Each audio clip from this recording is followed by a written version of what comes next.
Listo, muchachos. Retomamos la clase. Les estaba mencionando que la fermentación en sí, les decía, muchachos, que es un proceso bioquímico. ¿A qué me refiero con eso? A que si bien se usan, incluso a nivel industrial, se usan microorganismos, o sea, el proceso original de hacer una fermentación es por medio del uso de microorganismos, eh, a la final es un proceso bioquímico. ¿A qué se refiere? Que no es necesario el uso de los microorganismos para lograr la fermentación. Sin embargo, se los sigue usando a los microorganismos porque a fin de cuentas es un proceso mucho más barato que usar la enzima aislada. ¿Sí? Siempre usar la enzima aislada más caro, incluso más difícil de conseguir. ¿Sí? Por ejemplo, si yo quisiera hacer algún alcohol, por ejemplo, solamente con la enzima, solamente con el uso de la enzima, en primer lugar yo no lo encuentro aquí. Tendría que irme, si es que hay, tendría que irme a buscar en Quito o a buscar en Guayaquil, si es que hay, o si no, buscarlo en otro país, importar y con todos los costos y trámites engorrosos que eso conlleva. Pero si yo quiero hacer alcohol, ¿sí? Usando el microorganismo, yo lo puedo encontrar a la vuelta de la esquina. ¿Sí? Simplemente con el Saccharomyces cerevisiae, yo lo uso, lo activo, lo uso y ya obtengo mi alcohol. ¿Cómo obtengo el Saccharomyces cerevisiae? A veces cometen el error los estudiantes de cuando se les manda, por ejemplo, a hacer algún trabajo, cometen el error de ingenieros que ya me he matado buscando y me dicen que vaya a Quito a conseguir el Saccharomyces, que no sé qué, no sé cuánto. Les digo, pero ¿por qué irse tan lejos? Porque a veces buscan el de uso industrial o de laboratorios. Ellos simplemente compren levadura activa seca, eso es Saccharomyces cerevisiae en estado de latencia, lo activan y lo usan, nada más. Y ya está el Saccharomyces cerevisiae. Ya sea en estado seco, activo seco, que están vivos pero están secos, lo venden en cualquier comisariato, en casi cualquier tienda. Habían en sobrecitos pequeños, no sé si habrá todavía. O también los banquitos, esos que los venden para panificación. Eso es levadura activa húmeda, ¿sí? Por eso es que está en refrigeración. Entonces, eso es simplemente Saccharomyces cerevisiae o levadura de cerveza. ¿Sí? Entonces, es un proceso mucho más barato hacerlo con los microorganismos. Y es más, la ventaja de usar microorganismos es que como ellos se reproducen, yo puedo adecuarle en un medio, yo puedo prepararle un medio adecuado, pongo el Saccharomyces o cualquier microorganismo que yo quiera utilizar y puedo obtener un nuevo banco de microorganismos un nuevo inóculo, ¿sí? Que se llama. ¿Sí? Entonces puedo tener un poco para usarlo después, ¿sí? Porque son organismos vivos. En cambio, con las enzimas, yo lo uso y lo más probable es que no lo pueda volver a usar después. O sea, se acabó porque es una sustancia inerte. En cambio, con el uso de microorganismos me sale más barato, produzco las enzimas de una forma más sencilla, simplemente debo tener un bioreactor y listo. Muchachos, de pronto, si es que ustedes no tienen algún término, o sea, igual vamos a tratar todos estos términos que yo estoy ya empezando a mencionar. Por ejemplo, el término bioreactor. El término bioreactor a veces como que el estudiante se asusta y se le viene a la mente una guerra bacteriológica. ¿Sí? No, no es eso.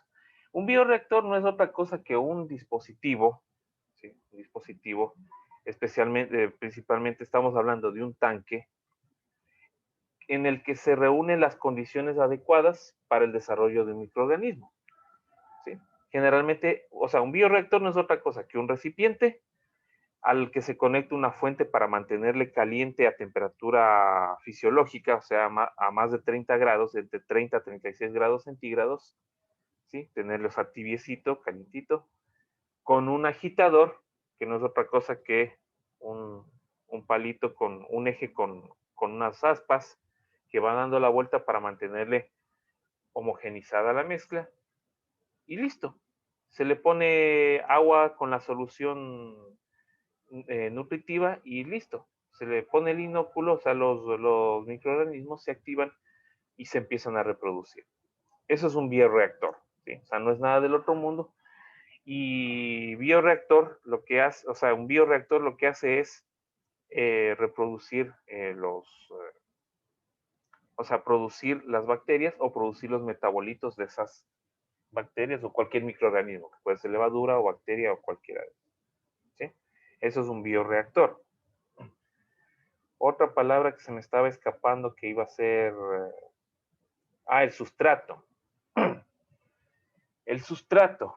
Quiero que me presten atención aquí, muchachos. El sustrato no es otra cosa que el medio donde se va a desarrollar el microorganismo. Generalmente es un medio nutritivo. Por ejemplo, les pongo el ejemplo. Cuando hacemos pan,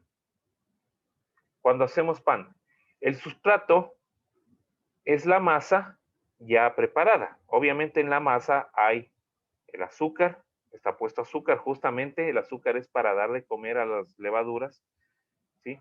Se sufre un proceso de fermentación y se convierte en etanol, ¿sí? Entonces, en etanol y CO2, obviamente, ¿sí? Entonces, el sustrato, como les digo, es el medio de cultivo. Por ejemplo, si yo voy a hacer yogur, el sustrato sería la leche, ¿sí? Porque la leche tiene la lactosa, las bacterias se comen la lactosa y lo transforman en ácido láctico, ¿sí? Eso es el sustrato. O sea, el sustrato es el medio donde se aloja el microorganismo, ¿sí? Es el medio nutritivo.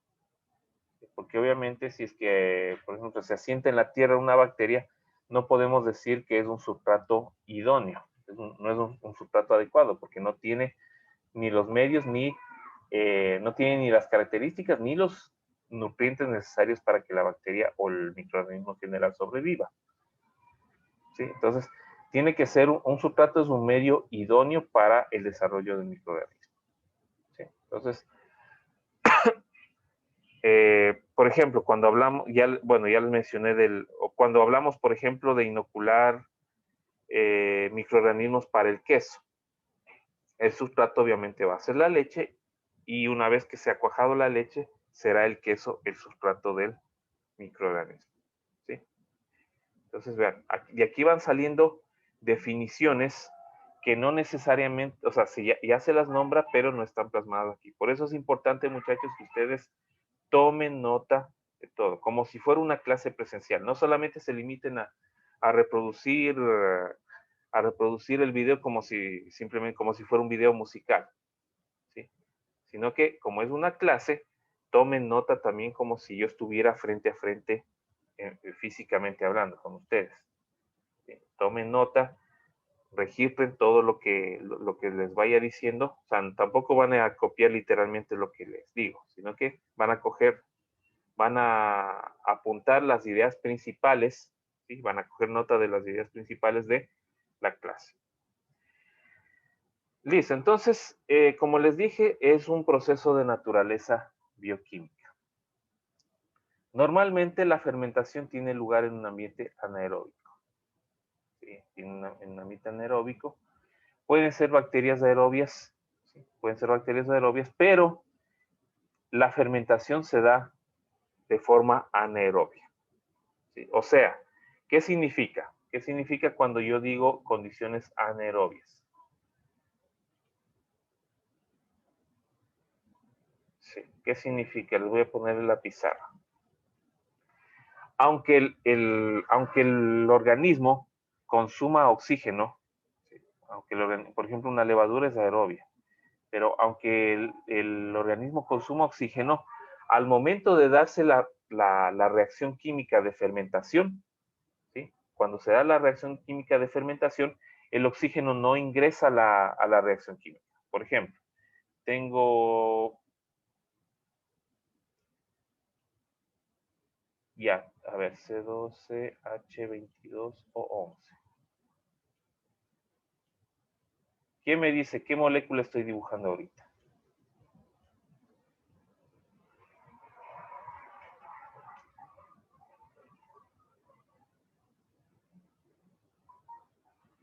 A ver, ¿qué me puede decir? ¿Qué molécula acabo de escribir?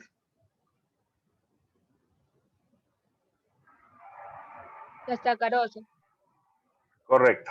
Correcto, Nicole, ¿verdad? Sí.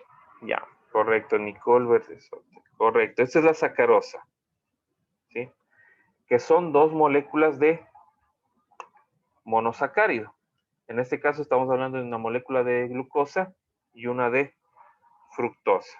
¿Sí? Si ven que se libraron de la materia, pero no se libran de los conocimientos básicos. ¿Sí? Entonces, muchachos, tengan en cuenta que todo lo que ustedes ven, todo lo que ustedes ven cuando ustedes estudian una carrera universitaria o una carrera tecnológica, todo lo que ustedes ven es secuencial. Todo lo que se les da es por algo. ¿Sí? Es porque les sirve después. Entonces, miren, ustedes ya pasaron química orgánica, pero no se han librado de química orgánica, ni se librarán, ¿sí? Que va de largo. Entonces, muchachos, cuando hablamos de una reacción aerobia, hablando de la reacción química, no del microorganismo, el microorganismo puede ser aerobio o anaerobio, ¿sí? Aerobio porque consume oxígeno para vivir y o no. Pero en este caso hablamos de una reacción aerobia cuando nosotros le combinamos con oxígeno, ¿sí? Ya, ahí está medio, ya, ahí está más bonito. Pero sí, cuando le combinamos con oxígeno, bueno, todavía no he hecho el balance por si acaso, ¿sí? Me van a decir, pero faltan oxígenos y ya vamos a hacer, no, bueno, ahorita no le hago el balance, ¿sí? Ya vamos a hacer el balance químico. En este caso, por ejemplo, es una reacción aerobia, entra oxígeno y me da como resultado CO2 más agua, que es una reacción de combustión simple, ¿sí?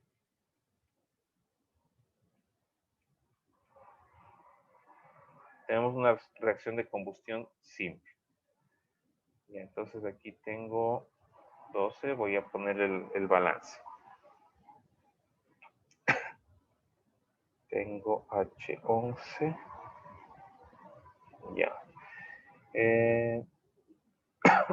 Ya tengo 22 hidrógenos, 12 carbonos. Y aquí tengo 11 oxígenos, 11 oxígenos de acá. Entonces 12 tengo 24. A ver, 11 oxígenos está balanceado con este. Y tengo 12, 24 oxígenos. Aquí tengo que, bueno, aquí no dejé el espacio.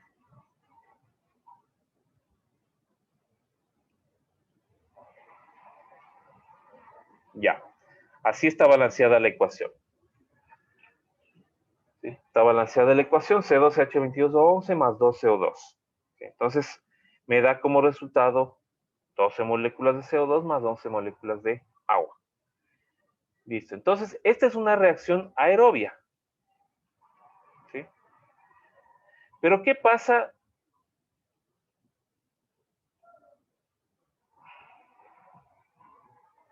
¿Qué pasa si yo tengo una reacción anaerobia? En este caso, como la fermentación.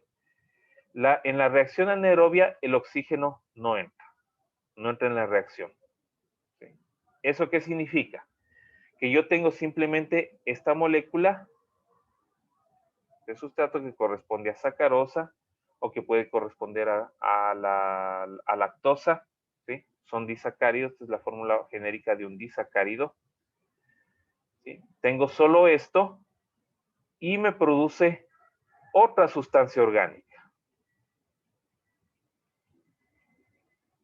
¿Sí? Ahí yo tengo una reacción anaerobia, otra sustancia orgánica, ¿sí? Que no sea CO2 y agua. Cuando yo tengo oxígeno de por medio, eso es una combustión, ¿sí? Al ingresar oxígeno a la reacción con esa sustancia orgánica, yo tengo CO2 más agua. Eso es una reacción aerobia. En cambio, una reacción anaerobia, ¿sí? Parto de una sustancia orgánica a otra sustancia orgánica, ¿sí? Eso es anaerobia.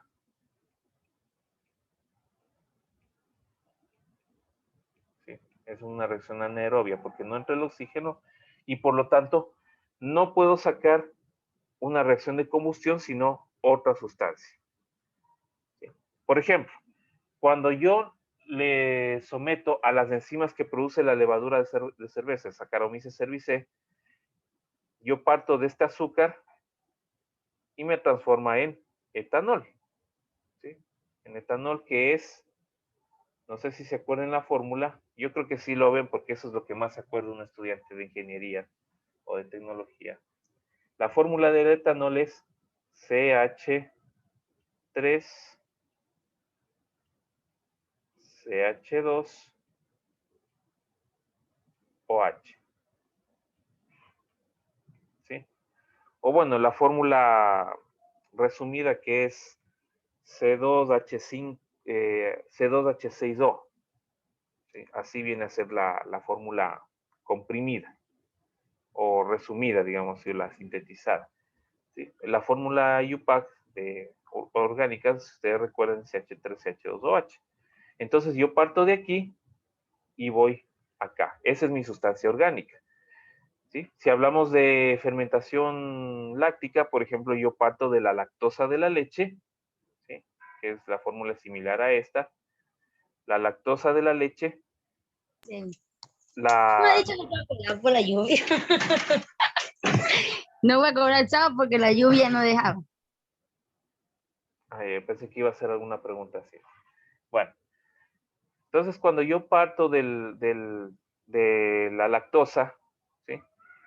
Asimismo por medio de fermentación o reacción química anaerobia, se transforma en ácido láctico. ¿Sí? No sé si está entendido esto. ¿Sí me están entendiendo?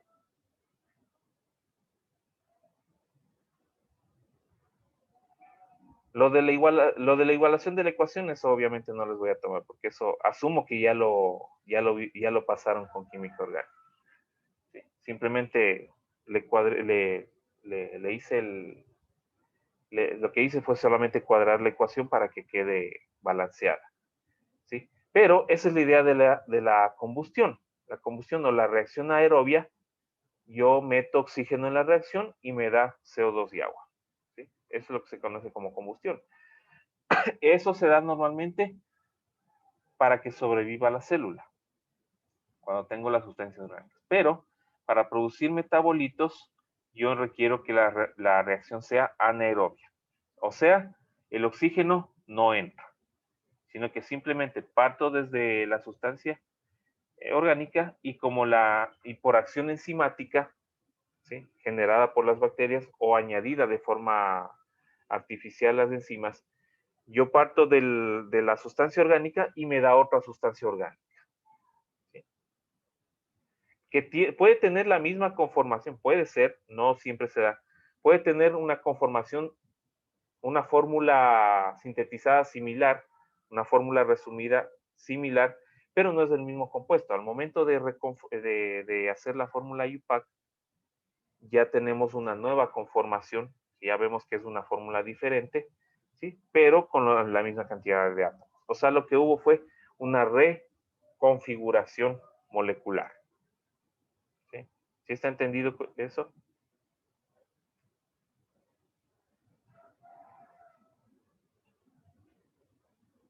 A ver. ¿Sí está entendido?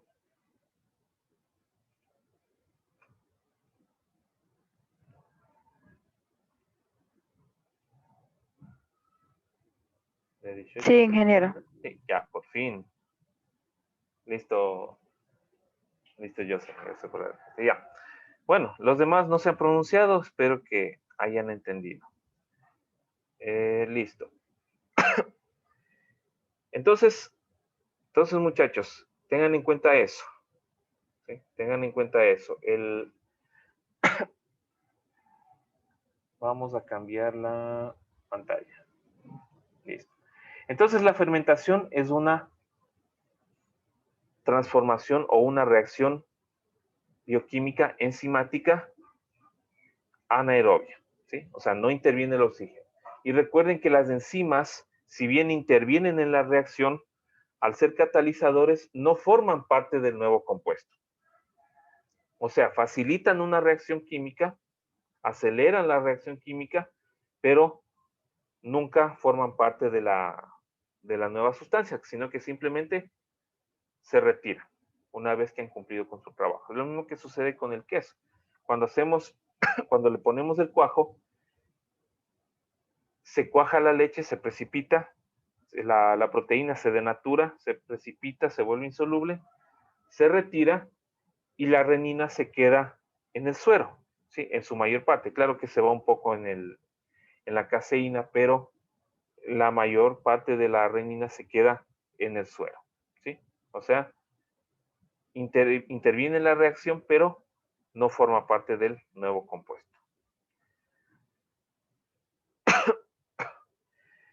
En el caso de los sustratos, para una fermentación nosotros podemos tener dos tipos. ¿Sí? Dos tipos.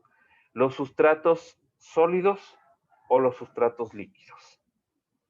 Los sustratos sólidos, como su nombre lo indica, son medios de tipo sólido que nos sirve para la fermentación. Un ejemplo clásico es el pan o el queso, por ejemplo, cuando añadimos fermentos lácteos bueno, los añadimos en la leche, pero es para darle ciertas características de acidez al queso. Entonces, las bacterias ácido lácticas lo que hacen es completar el trabajo cuando el queso ya está formado, aunque se les ponga en la leche, ¿sí? Pero completan su trabajo en el queso, por lo tanto es un sustrato sólido. Cuando hacemos el pan, ponemos la levadura en la masa y leuda, ¿sí? Entonces la levadura consume el azúcar que está presente en la masa y lo transforma en alcohol y en CO2. ¿Sí? Por ejemplo, también tenemos los sustratos líquidos. ¿Sí? Los sustratos líquidos, por ejemplo, cuando hacemos cerveza, ¿sí? O cuando hacemos yogur. En esos casos nosotros ponemos el inóculo o ponemos las bacterias, ponemos en el medio líquido, en este caso puede ser leche o puede ser ¿cómo es? El agua del cocinado de la malta, ¿sí? Se le pone los microorganismos y transforman los azúcares en agua, perdón, en etanol. En el caso de la cerveza se transforma en etanol y CO2, y en el caso del yogur se transforma en la lactosa en ácido láctico. ¿Sí? Y obviamente obtenemos el yogur.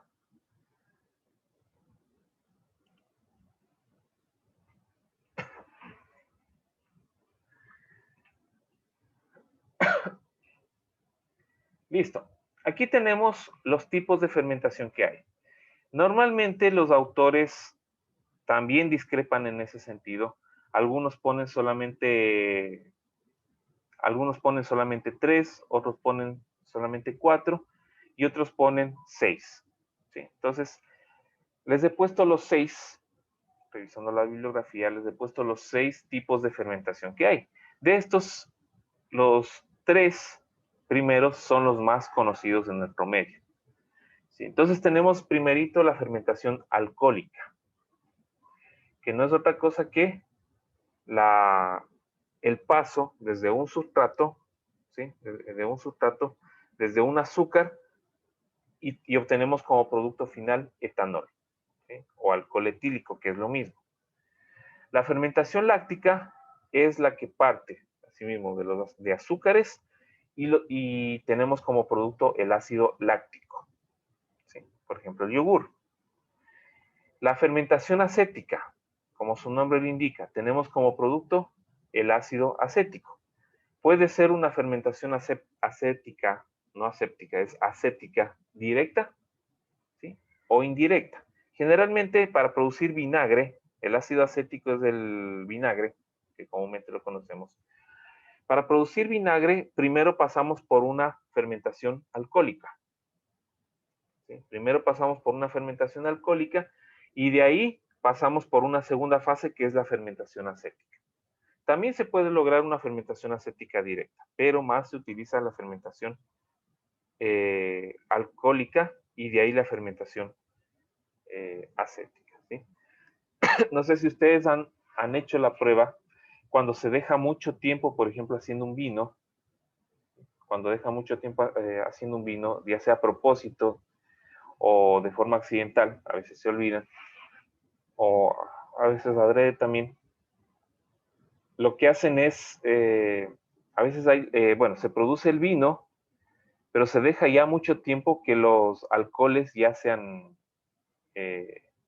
o sea, los azúcares ya se han producido todo se ha transformado todo en alcohol. Entonces, ahí intervienen otras bacterias, otros fermentos que transforman el etanol en ácido acético. ¿Sí? Entonces, por eso se han dado casos en que, por ejemplo, le dejan demasiado tiempo fermentándose y cuando quieren probar ese vino resulta que es ácido. ¿Sí? Y muchas veces lo botan sin saber qué es. Entonces, cuando es muy ácido, obviamente estamos ya hablando de vinagre.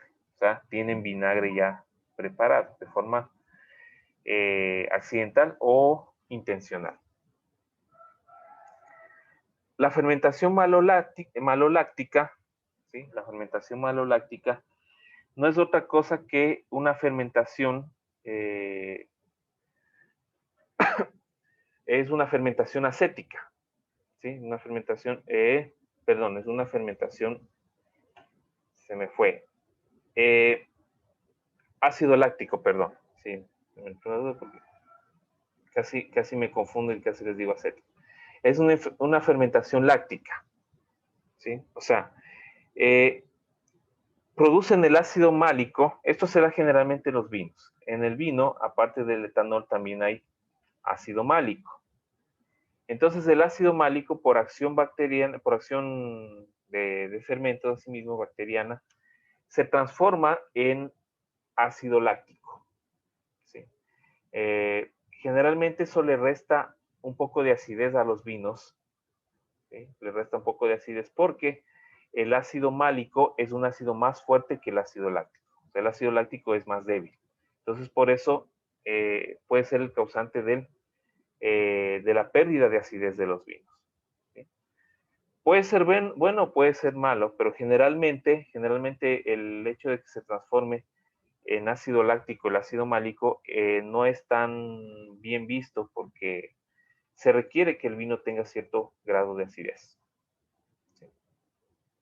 Tenemos también en menor medida las propiónicas, la fermentación propiónica y fermentación butírica. Se produce ácido propiónico en el primer caso y ácido butírico en el segundo caso. En el caso de la fermentación propiónica, si bien no es muy conocido, pero sí se ven ciertos tipos de quesos, por ejemplo, el queso Emmental. En el queso Emmental nosotros podemos ver una fermentación por acción de las bacterias del género Propionobacterium. ¿Sí? Propionobacterium. Y la fermentación butírica no es otra cosa que es la acción de bacterias generalmente patógenas, ¿sí? Principalmente del género Clostridium, que son patógenas. Entre esos, bueno, hay el Clostridium butyricum. Generalmente, este es el causante del mal olor que puede darse cuando hay una contaminación de Clostridium en un alimento. Generalmente los Clostridium son anaerobios, ¿sí? 100%, o sea, no crecen en ambientes con oxígeno. Por ejemplo, el Clostridium botulinum es el más conocido por ser el más peligroso.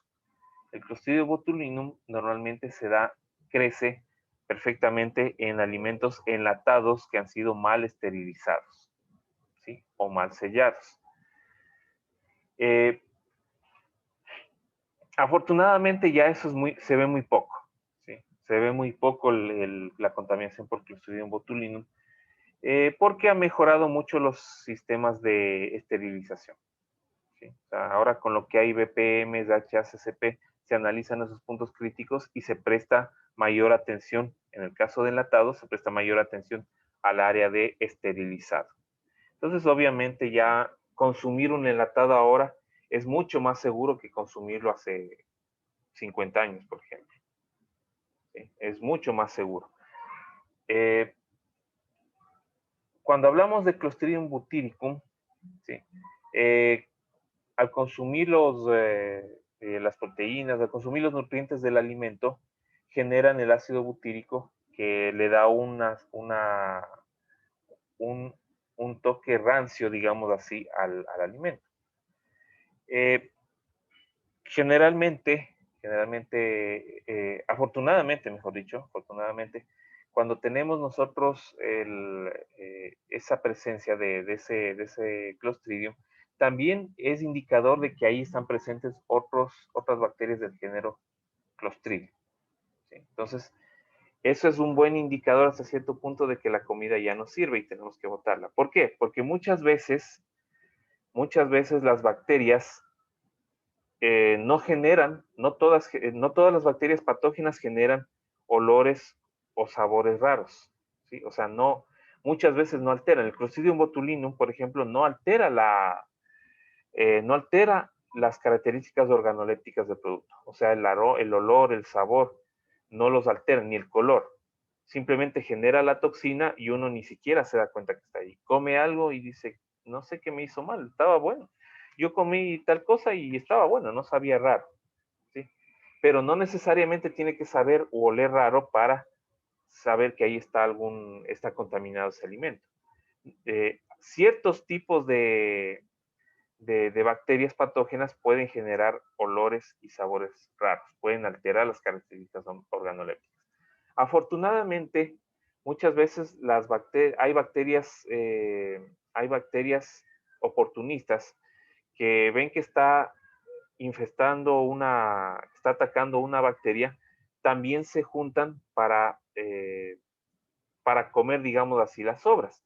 Y afortunadamente esas bacterias oportunistas son las que producen los metabolitos que le dan el sabor y el olor rancio a la comida que se está empezando a dañar, a descomponer. ¿Sí? Entonces, si no fuera por esas bacterias, nosotros ni siquiera sabríamos de la presencia de los patógenos en la comida. Entonces, muchas veces nos ayudan con el mal olor o el mal sabor que generan en la comida estas bacterias oportunistas a detectar que hay presencia de patógenos en el alimento. ¿Sí? Verán que puede ser pregunta de examen esto. Si necesariamente una bacteria patógena va a cambiar las características organolépticas del producto, ¿sí? Entonces, no necesariamente, no siempre se da el cambio o sea, no siempre o sea, un alimento aparentemente puede estar en buenas condiciones, pero ya puede estar contaminado de las bacterias y nos puede intoxicar, ¿sí? Bueno, muchachos, aquí van a tener una tarea, la primera tarea de la asignatura, ¿sí? Y aquí lo que ustedes van a hacer es consultar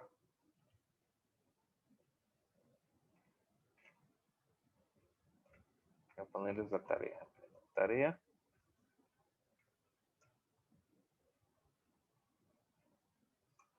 Consultar 3 ejemplos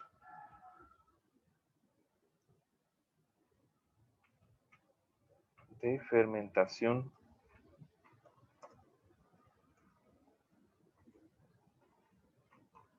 propiónica y 3 de butírica.